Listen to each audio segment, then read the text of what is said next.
Hi friends, நம்ம வீடு கட்ட போகிற இடத்துடைய என்ட்ரன்ஸ் இது தாங்க. இது ஆக்சுவலாக என்ன பிளான்னா, 2 பக்கமும் இப்போதைக்கு வாழை வச்சுருக்குறோம், தேன் வாழை வச்சுருக்குறோம்.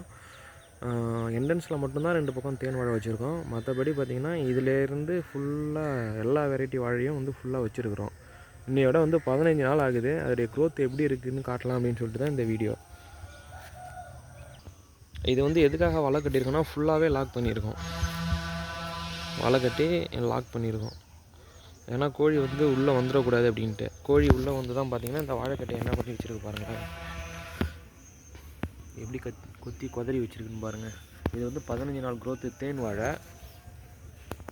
இங்கே வந்து ஆல்ரெடி ஒன்று இருக்குது, அதனால இங்கே வைக்கல. அடுத்து இந்த வாழை பாருங்கள், இதெல்லாம் கோழி பண்ண வேலை தான். கோழி கொத்தி எப்படி பீஸ் ஆக்கி வச்சுருக்கு பாருங்களேன், குருத்துலேயே. அதனால தான் வலை கட்டியிருக்கிறேன். இதுவும் தேன் வாழை தான். கரெக்டாக 15 நாள் ஆகுது நடவு பண்ணி. நடவு பண்ணுற அன்றைக்கி கூட நான் வீடியோ எடுத்து யூடியூப்பில் போட்டிருக்கேன், இந்த சேனலில் செக் பண்ணி பாருங்கள். இந்த பாருங்கள், எல்லாம் 2வது இலை வந்து ரெடி ஆகிட்டு இருக்குது. ஒரு 12 நாளில் பார்த்திங்கன்னா பொட்டாஸ் கொஞ்சம் கொஞ்சம் கொடுத்தேன். ஒரு 4 கிராம் 5 கிராம் அளவுக்கு தான் இருக்கும். 3 விரலால் எடுக்கக்கூடிய அளவுக்கு மட்டும்தான் எடுத்து போட்டேன். இது வந்து பார்த்திங்கன்னா கட்டை செத்துருச்சு. ஆனால் அந்த கிழங்குலேருந்து பார்த்திங்கன்னா புதுசாக க்ரோத் ஆகுது. வாய்க்காலெலாம் போட்டேன், வாய்க்கால் இங்கேருந்து போட்டேன், கயிறு பிடிச்சி நேராக போட்டுட்டேன். இது பார்த்திங்கன்னா ஏலைக்கு கதலின்னு சொல்லுவாங்க.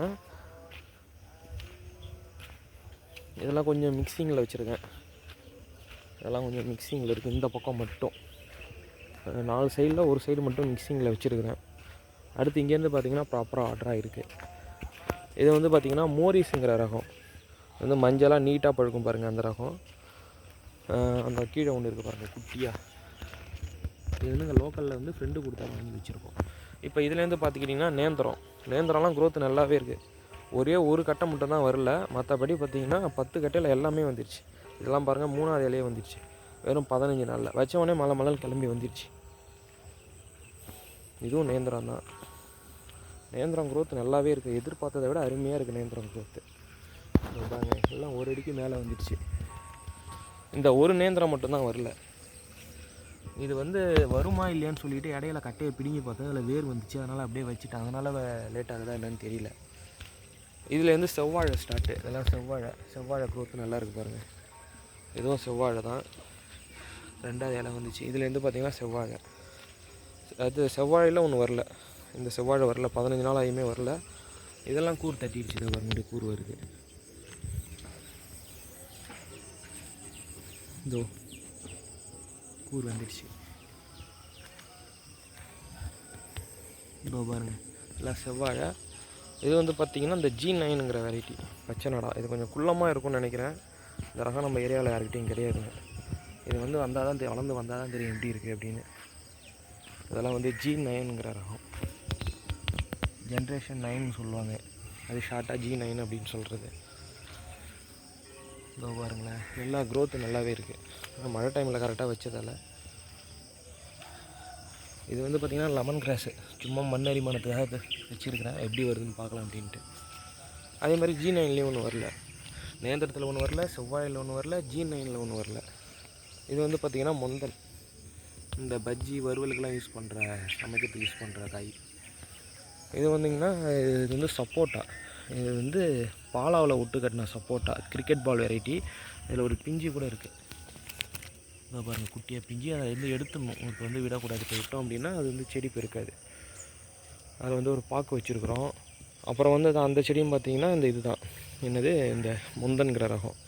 அப்புறம் இந்த பக்கம் பார்த்திங்கன்னா புதுசாக லோக்கல்லேருந்து ஒரு 5 கட்டை வச்சுருக்கிறேன். அதெல்லாம் வளர்ந்தால் தான் தெரியும். இந்த கார்னரில் இருக்குது, இன்னும் சுத்தம் பண்ணால் தான் தெரியும். எல்லாம் தேன். அதே மாதிரி இந்த ஓரங்களில் வந்து ஒரு 8 கட்டையை என்னமோ வச்சுருக்கிறேன். இது கதலிங்கிறது, ஏலைக்கு கதலி அப்படிங்கிறது ரெண்டும் ஒரே ரகம் தான். இது பார்த்திங்கன்னா இதெல்லாம் வந்து வறுக்கிற வாழை மொந்தன். இதுவும் மொந்தன் தான். அப்புறம் இன்னொன்று உங்கள்கிட்ட காட்டுறேன் பாருங்கள். இந்த இடத்துல இந்த ஏலைக்குங்கிற ரகத்தை வந்து ஜேசிபிக்காரங்க வந்து நோண்டி போட்டதை கிழங்கு டேமேஜ் பண்ணிட்டாங்க. அதை கொண்டு வந்து போட்டிருக்கேன், வருமா இல்லையா அப்படின்னு பார்க்குறதுக்கோசரம். இது வந்திருக்கு. எங்கேயாவது டேமேஜ் ஆனால் இதில் வந்து பிடிங்கி போட்டு நடலாம் அப்படின்ட்டு. இன்னும் ஒரு சிலதெல்லாம் வராமல் இருக்குது. இதெல்லாம் பெரிய பெரிய கட்டை. இது உள்ளார கிட்டத்தட்ட பார்த்திங்கன்னா ஒரு 5-6 கட்டைக்கு மேலே இருக்குது. உள்ளே புதைச்சி வச்சுருக்கேன். இது ஸ்டாக் மாதிரி வச்சுருக்கிறேன். சரிங்களா, அதெல்லாம் மொந்தன் தான். இது வரைக்கும் மொந்தன்னு நினைக்கிறேன். இது கொஞ்சம் டவுட்டாக இருக்குது முந்தானன்ட்டு. இது வந்து பார்த்திங்கன்னா ரஸ்தாலிங்க. ரஸ்தாலி 3 கட்டை வச்சா 3மே இன்னும் வரல. 15 நாள் ஆகியுமே சுத்தமாக அதோடைய க்ரோத் இல்லை. உங்களுக்கு வீடியோவில் தெரியுதான்னு தெரியல. இந்த பாருங்க 1, இது அங்கே ஒன்று 2, இந்த அங்கே ஒன்று எதுவுமே வரல 3. இது வந்து பார்த்திங்கன்னா இதுவும் ஒரு கட்டை வரல. இந்த பக்கம் தான் கொஞ்சம் அதிகமாக வரல. இந்த பாருங்கள் நேற்று கூட நோண்டி பார்த்தா வேர் வந்திருக்கானு, வேர் வந்திருக்கு, பார்க்கலாம் எப்படி ரிசல்ட் இருக்குன்னு. இதெல்லாம் பார்த்திங்கன்னா என்ன ரகம்னு தெரியல. கற்பூர வெள்ளியாக இருக்கும்னு நினைக்கிறேன். அது ரகம் வந்து எனக்கு தெரியல. எங்கள் லோக்கல்லாம் மாமா வீட்டிலேருந்து எடுத்துகிட்டு வந்தது. இதில் வந்து ஒரு 3 கட்டை வச்சுருக்கேன். இது 1, 2, 3. அந்த 3மே பார்த்திங்கன்னா அந்த வெரைட்டி. அப்புறம் வந்து இதுலேருந்து பார்த்திங்கன்னா ஃபுல்லாக தேன் வாழை. தேன் வாழை வந்து 2 என்ட்ரன்ஸ்லேயும் கொடுத்தா தான் தேன் வாழை நல்லா பிரம்மாண்டமாக பெருசாக வரும் அப்படிங்கிறதுக்காக. இதுதான் வாழையோடைய அப்டேட்ஸு. அப்புறம் வந்து இன்னொன்று, இந்த வாழைக்கு தண்ணி கொண்டு போகிறது வந்து கரையில் இருக்கிறதால எப்படின்னு பார்த்தீங்க அப்படின்னா, கரை மேலே வந்து வாய்க்கால் போட்டுட்டோம். ஃபஸ்ட்டு வாய்க்கால் போட்டு தண்ணி விட்டு பார்த்தோம், கரையோடைய அகலம் பத்தலை அப்படிங்கிறதால பைப்பு தூக்கி எட்டக்க போட்டு அகலப்படுத்திட்டோம். அந்த பைப்புலாம் இனிமேல் நமக்கு தேவையில்லை. எல்லாம் கொண்டு போயிட்டு அங்கேயே அந்த பைப்போடு வச்சிடலாம். இந்த பைப்பு ஏன் இங்கே கிடக்குது அப்படின்னா, தண்ணி வந்து இவ்வளோ தூரம் தான் பாயுது. அதனால பாய முடியல சின்ன டியூப்பில் வச்சோம் அப்படின்னா. அதனால் பெருசில் வச்சு பார்க்கலாம், வச்சு அது வரைக்கும் கொண்டு போயிடலாம் அப்படின்னு கொண்டு போனேன். அது ஒன்றும் செட் ஆகலை. அதனால் ஒரே வாய்க்கால் தான். இதுலேருந்து எடுத்துக்கிட்டிங்கன்னா அப்படியே போகுது இந்த வாய்க்கால். அப்படியே போய் அப்படியே சுற்றி அங்கே வந்து அங்கே அதோட ஸ்டாப்பு. அடுத்து இந்த பக்கம் பார்த்திங்கன்னா இங்கேருந்து வந்து இன்னும் வேலை போயிட்டுருக்குன்னு கம்ப்ளீட் ஆகலை. இந்த தென்னை மரம் வரைக்கும் இதோட இது ஸ்டாப்பு. அங்கே பாருங்கள் மயிலெலாம் வருது வயலுக்கு. இந்த இடத்துல தான் நம்ம வீடு கட்ட போகிறோம். இந்த வாழை இந்த வீட்டை சுற்றி எதுக்காக வச்சுருக்கோம் அப்படின்னு பார்த்தீங்கன்னா, ஒரு மறைவு வேணும் அப்படிங்கிறதுக்காக. அதாவது அங்கே வயலுக்கு போகிறவங்க, அப்புறம் ரோடு இங்கேருந்து பார்த்தா ஒரு சில வியூ தெரியும். அதனால் சுத்தமாக கவர் பண்ணி கந்திஷ்டிக்கோசரம் மறைக்கிறதுக்காக அந்த பிளானு. அப்புறம் அந்த வாய்க்காவில் நம்ம தண்ணி கொண்டு வரோம். தண்ணி கொண்டு வரதில் வந்து நம்ம இன்னொரு பயன் என்னன்னா, இதில் ஏதாவது காய்கறி செடி வச்சுக்கலாம் அப்படின்னு சொல்லிட்டு ஒரு 10 நாளைக்கு முன்னாடி மிளகாய் செடி வச்சேன். அது வந்து வீடியோவில் முன்னாடி நீங்கள் பார்த்துருப்பீங்க. இந்த காட்டுற மாதிரி அது வந்து பார்த்திங்கன்னா ஒரு 30 மிளகாய் செடி இருக்குதுன்னு நினைக்கிறேன். மிளகாய் செடியோடைய க்ரோத் வந்து சரியில்லைங்க. பாருங்களேன், அந்தளவு ஒரு சிறப்பான க்ரோத்துன்னு சொல்ல முடியாது. என்ன ரீசன் அப்படின்னா, இது வயசான செடி வாங்கி வச்சுட்டேன்னு நினைக்கிறேன் தெரியாமல். கத்திரியோட க்ரோத்துமே அந்த அளவுக்கு இல்லை, எதிர்பார்த்த அளவுக்கு இல்லைங்க. நர்சரியிலே வாங்கி வச்சுருக்கலாம். அது வந்து சந்தையில் வந்து ஒருத்தவங்க தான் வாங்கினேன். சும்மா விசாரிக்கிறதுக்காக போனால் அவங்க வந்து வாங்குவாங்க அப்படின்னு சொல்லி ஒரு ஏக்கத்தில் எஞ்சி கிட்ட வந்துட்டாங்க உட்காந்துருந்தவங்க. அதுக்காக வாங்கினது இருந்துச்சு. சரி அவங்க ஏமாந்துடக்கூடாது, ஒரு வியாபாரம் ஆகட்டும் அப்படின்னு சொல்லிட்டு. அதனால் கொஞ்சமாக ஒரு 50 ரூபாய்க்கு மட்டும் வாங்கிட்டேன். இதெல்லாம் வந்து தீவன விதக்கரணை வந்து ரெடி ஆகிட்டுருக்கு. இந்த பக்கம்லாம் கத்திரி தான் பாருங்கள், கத்திரி தான். இந்த வாய்க்காவில் அப்படியே நம்ம சென்டரில் வச்சுட்டோம் அப்படின்னா இது ஒரு காய்க்கு யூஸ் ஆகிக்கும். இதெல்லாம் நர்சரி கத்திரி, நர்சரிலேருந்து வாங்கிட்டு வந்து. இது நல்லாயிருக்கு. நர்சரிலேருந்து வாங்கிட்டு வந்து கூட ஓரளவு பரவாயில்ல. ஆனால் இன்னும் குட்டியாக இருந்துச்சு இது. இப்போ பரவாயில்ல, எவ்வளவோ பரவாயில்ல. ரொம்ப குட்டியாக இருந்துச்சு. இங்கே பாருங்கள், இனிமேட்டு வந்துடும். அடுத்து இந்த சைடு வந்து வெண்டைக்காக ரெடி பண்ணிகிட்ருக்குறோம்.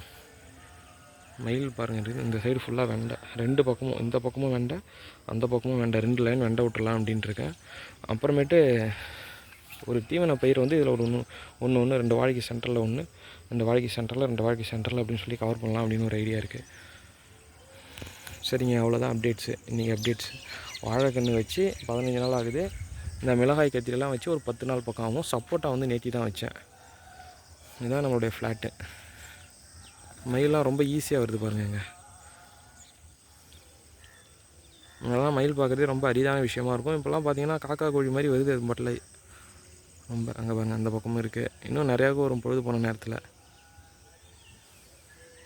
இந்த மயில்னால விவசாயிகளுக்கு வந்து நன்மை கிடையாது, தீமை தாங்க. என்னன்னு பார்த்தீங்கன்னா, இருக்கிற நெல்லெல்லாம் உருவி சாப்பிட்ரும். இதை கட்டுப்படுத்துறதுக்கு வந்து ஃபுட் சைக்கிளில் நிறையா விஷயம் இல்லை. அதாவது நரி, அப்புறம் வந்து பார்த்திங்கன்னா உடும்பு, அந்த முட்டைகளை வந்து பொறுக்கி சாப்பிட்றதுக்கோசரம் அது எல்லாமே அழிஞ்சு போச்சு. அதனால் இப்போ இந்த மாதிரி மயிலுடைய பெருக்கம் வந்து அதிகமாகிடுச்சு. அப்புறம் நம்மக்கிட்ட வந்து தீவன பயிரும் சேல்ஸ் பண்ணி கொடுத்துட்ருக்குறோம். அந்த பக்கம் இருக்கிறது குட்டை நேப்பியர், சரிங்களா. இது வந்து ரெட் நேப்பியர், இது வந்து சூப்பர் நேப்பியர். எல்லாமே லிமிட்டடாக தான் ஸ்டாக் இருக்குது. ஆனால் இருந்தாலும் 90 பைசாவுக்கு தான் கொடுத்துட்ருக்கேன், கம்மி விலைக்கு. இருக்க வேலையை வந்து நான் குறைச்சிக்கிட்டு தான் இருக்கேன்.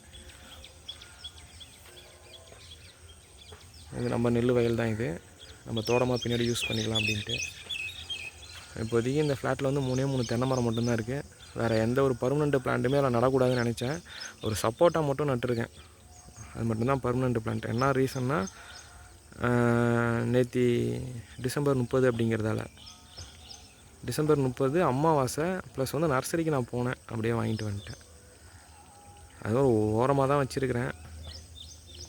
பாருங்கள், இந்த ஃப்ளாட்டில் ஒரு ஓரமாக தான் இது இருக்குது. மற்றபடி எதுவுமே அதில் பர்மனெண்ட் பிளான்ட் எதுவுமே கிடையாது. வாழையை என்றைக்கு வேணால் நம்ம ரிமூவ் பண்ணிடலாம்.